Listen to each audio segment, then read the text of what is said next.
আসসালামু আলাইকুম, আশা করি আপনারা সকলেই ভালো আছেন। আজকে আমি আমার মুরগিগুলোকে আরডিবি ভ্যাকসিন করব রানীক্ষেতের জন্য। এখানে আমি 100 ml পানি নিয়ে নিতেছি, কারণ আমার ভ্যাকসিনটা হচ্ছে 100 মুরগির ডোজের।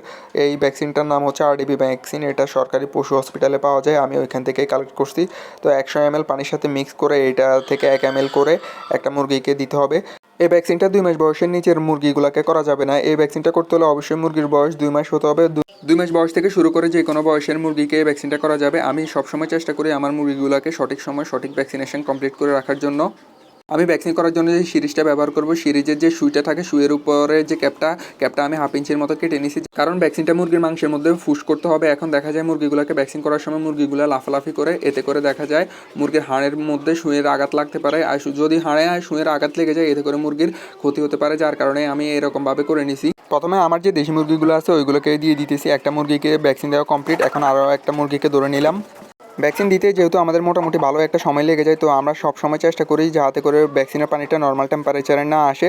ওই কারণে আমরা একটা বরফের পাত্র নিয়ে এনে ওইখানে ভ্যাকসিনের পানিটাকে রেখে দিই, যাতে করে নর্মাল টেম্পারেচারে না হয়।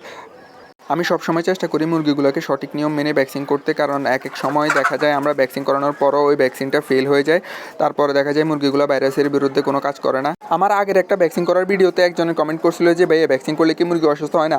আসলে ভ্যাকসিন করলেও মুরগি অসুস্থ হয়, আবার ভ্যাকসিন না করলে যে মুরগি সুস্থ থাকবে না এমন না। আসলে ভ্যাকসিনটা হচ্ছে একটা ভাইরাস, যে ভাইরাস দ্বারা মুরগি আক্রান্ত হইলে অসুস্থ হবে, ওই ভাইরাসটাই মুরগির শরীরে আগে থেকে প্রবেশ করানো হয়। যদি কখনো মুরগি ভাইরাস দ্বারা আক্রান্ত হয়ে যায়, তখন শরীরে থাকা ভাইরাসটা অ্যান্টিবডি হিসাবে কাজ করে। এখন আমার যে দেশি মোরগটা আছে ওই মোরগটাকে ভ্যাকসিন দিব। ওর পায়ের ফেদারের কারণে ওর পায়ের মাংস দেখা যাইতেছে না, এখন কিছু ফেদার আমি ফেলে দিছি। মোরগটা বড় হওয়ার কারণে ওকে ভ্যাকসিনটা দিতে অনেক কষ্টই হইতেছে, তো ফাইনালি ওকে দিয়ে দিলাম। আলহামদুলিল্লাহ আমার সবগুলো দেশি মুরগিকে ভ্যাকসিন দেওয়া কমপ্লিট হয়ে গেছে। এখন আমার যে শৌখিন মুরগিগুলো আছে ওইগুলোকে ভ্যাকসিন করব। এখন আমার গোল্ডেন সেপারেট মুরগিগুলোকে ভ্যাকসিন করব। এইখানে মুরগিগুলোকে ধরতে আমার একটু কষ্ট হয়, আমার ছাদের রেলিং থাকার কারণে। এখানে আমার গোল্ডেন সেপারেট মেলটাকে আমি ধরে নিলাম। তো সবাই অবশ্যই আমার মুরগিগুলো দেখার পরে মাশাআল্লাহ বলবেন।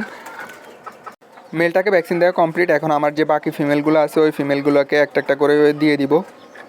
আলহামদুলিল্লাহ আমার সবগুলো ফিমেলই মোটামুটি ডিম দিতেছে। তো ভ্যাকসিনটা করানোর পরে কিছুদিন আমি ওদের থেকে ডিম কম পেতে পারি। গোল্ডেন সেপারেট মুরগিগুলোকে ভ্যাকসিন করা কমপ্লিট। এখন আমার যে ব্ল্যাক টেল জাপানিজ ব্যান্থামের মুরগি আছে ওইগুলোকে ভ্যাকসিন করব। আর এইভাবে ভ্যাকসিনটা প্রতি 2 মাস পর পর করতে হয়। আর ভ্যাকসিন করার পূর্বে অবশ্যই মুরগিগুলোকে কৃমি কোর্স এবং ভিটামিন ক্যালসিয়ামের কোর্স করে নিতে হবে। আর অবশ্যই খেয়াল রাখতে হবে অসুস্থ মুরগিকে কখনোই ভ্যাকসিন করানো যাবে না। আগে মুরগিগুলোকে ট্রিটমেন্ট দিয়ে সুস্থ করার পরে, সম্পূর্ণ সুস্থ হওয়ার পরেই মুরগিগুলোকে ভ্যাকসিন করতে হবে। এখন আমার যে সিলভার কোচিং মোরগটা আছে ওই মোরগটাকে নিয়ে নিলাম। মোরগটার পায়ের পশমের জন্য ওর পায়ের মাংস দেখা যাইতেছে না, তো অনেক কষ্ট করে ওর পায়ের কিছু পশম ফেলে দিয়ে ওই মোরগটাকে ভ্যাকসিন দিয়ে দিতেছি। আমার হোয়াইট জাপানিজ ব্যান্থামের যে এক্সট্রা একটা মোরগ আছে ওই মোরগটাকেও এখন ভ্যাকসিন দিয়ে দিতেছি। এখানে আমার কিছু সিলভার কোচিং মুরগির বাচ্চা আছে, ওইগুলোকেও ভ্যাকসিন দিয়ে দিব, কারণ প্রত্যেকটা মুরগির যদি ভ্যাকসিনেশন দেখাই তাহলে ভিডিওটা অনেক বড় হয়ে যাবে। তো এখন আমি আমার যে রুমের সেট আপ আছে ওইখানে চলে আসছি। এখানে আমার একটা শেরমা ফিমেল আছে, ওই ফিমেলটাকে দিয়ে দিতেছি। ফিমেলটা মুরগির বাচ্চা সহকারে আছে, আশা করি যে কোনো সমস্যা হবে না। রুমের ভিতরে আমার বেশ কিছু হোয়াইট জাপানিজ ব্যান্থাম এবং ব্ল্যাক টেল জাপানিজ ব্যান্থাম এবং আমার যে শেরমা মেলগুলো আছে ওই মেলগুলোও আছে। এখানে সবগুলো মুরগিকে ভ্যাকসিন দিয়ে দিব। ভিডিওটি ভালো লেগে থাকলে অবশ্যই আমাদের ইউটিউব চ্যানেলটি সাবস্ক্রাইব এবং ফেসবুক পেজটি ফলো দিয়ে আমাদের সাথে থাকবেন। আল্লাহ হাফেজ, আসসালামু আলাইকুম।